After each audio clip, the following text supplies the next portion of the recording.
Um, so the essential question of my topic is, what was the way education worked in 20th century compared to 21st century? Very simple.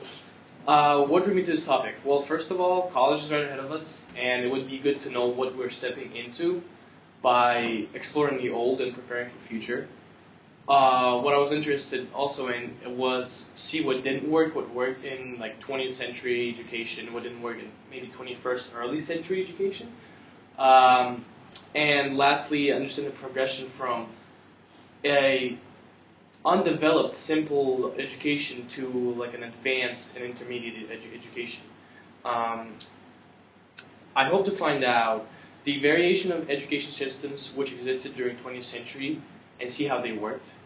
Um, how important was education to people and how accessible was it? Big changes that drastically improved education or affected education in any way, in positive, negative, neutral, where work or didn't work. And lastly, very important topic, very important part of my topic is what were women in education? As we all know, in 20th century, women didn't have the access to education, or it was stereotypical for women to study. So were they? The essential questions are: were women considered ineligible to study? Did they have a privilege to study? Was it stereotypical? See and explore that. I have already found out this article from Chesapeake University from an unknown author, and his essential thesis is that 20th century classroom was teacher-centered and students were isolated from each other, while 21st century education proposes collaborative, project-based learning.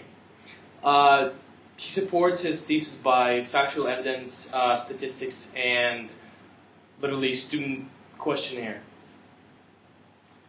And my working thesis is my working thesis is, while today's education is a liberal, self-adjusting system, 20th century education was a narrowly structured and a discrete one. What makes me think this is a valid thesis is that if you look at the two eras of education, you could see that back then it was memorization of discrete facts, memorization of discrete information, and it was just written down. And then here in 21st century, it's more of what students can do, what they know, and what they're like. And I support that by factual evidence and articles. And that's it.